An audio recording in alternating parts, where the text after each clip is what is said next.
Hi everyone, in this video I'm going to discuss 3 of the top mistakes made by parents in sports. I decided to release this video as a helpful tool for all parents of athletes. While watching it, I encourage you to be honest with yourself and open. This video is in no way directed to bash parenting. It is instead used as an educational tool to help foster your relationship further with your son or daughter. If you're an athlete who is struggling with any of these issues with your parents, you may also share with them as well. Coaches may benefit from this video as many of the mistakes may be found among coaching. Some of these mistakes are made among athletes themselves.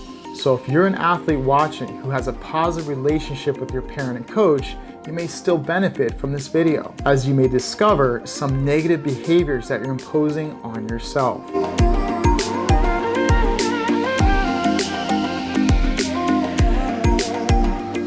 The first mental mistake by parents is imposing the academic mindset in sports.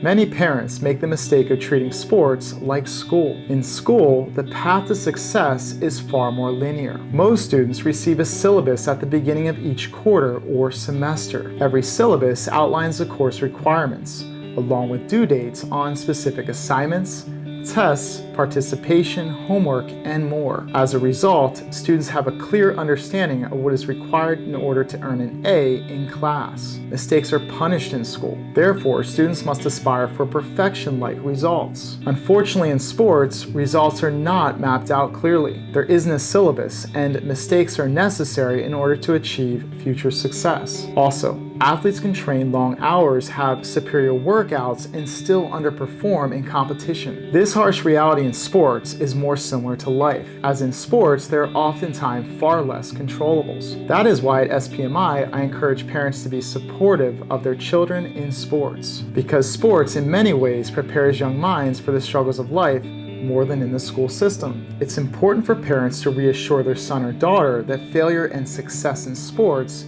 go hand in hand. The second mistake by parents is bringing mistakes home.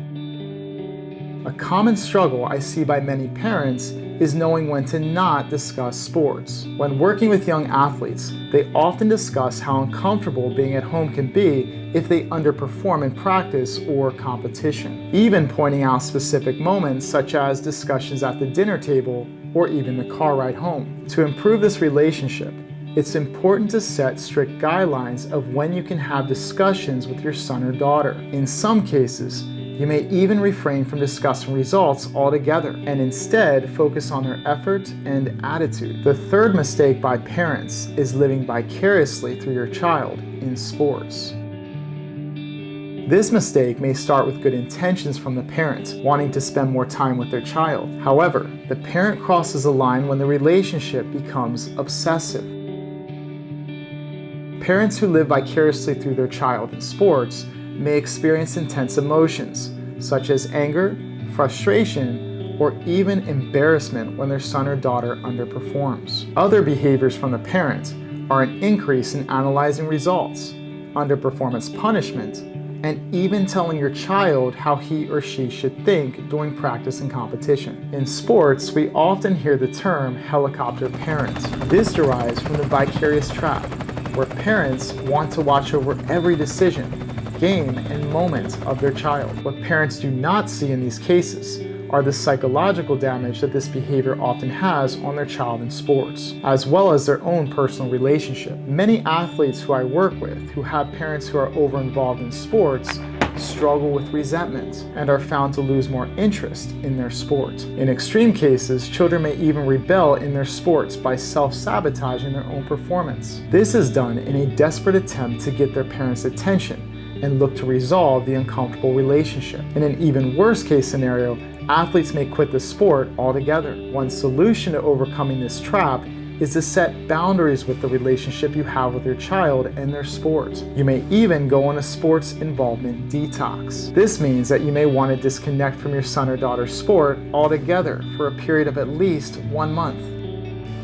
This sports involvement detox will also give you time to self-reflect on the relationship you want to create with your son or daughter. You may be able to explore other non-sport activities with them, such as going to a concert, taking a vacation, or exploring a new collective hobby. Remember, The positive bond you have with your son and daughter also has a beneficial impact on their future performance. This is because healthy athlete-parental relationships increase athlete trust and emotional security in competition. Many players underperform because they feel a lack of trust with their parent and are worried of the emotional post-competition consequences, such as parental disappointment or even rejection. When building a positive bond, this will help your son or daughter go out and perform more freely, especially in big moments. Now, although there are more mistakes than 3 from parents, I hope that this video helped bring some insight into what mistakes you or someone you know may be making. I want to point out again that this video is not made in any way, shape, or form to highlight if you're a bad parent. What I've found in my work is that parents who make mistakes are some of the most loving parents I've ever met. In fact,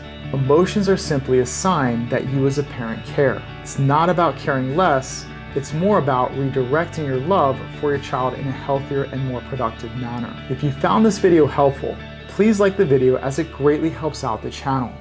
Also, I release mental toughness videos like this one here every week, so please subscribe to the channel to stay up to date on the latest mental toughness tips, podcasts, webinars, and more. If you're interested in improving your mental game as an athlete, parent, or coach, please check out the company links below. I offer online courses, live group training, and one-on-one sessions with myself. So keep working on becoming the best version of yourself, and until next time.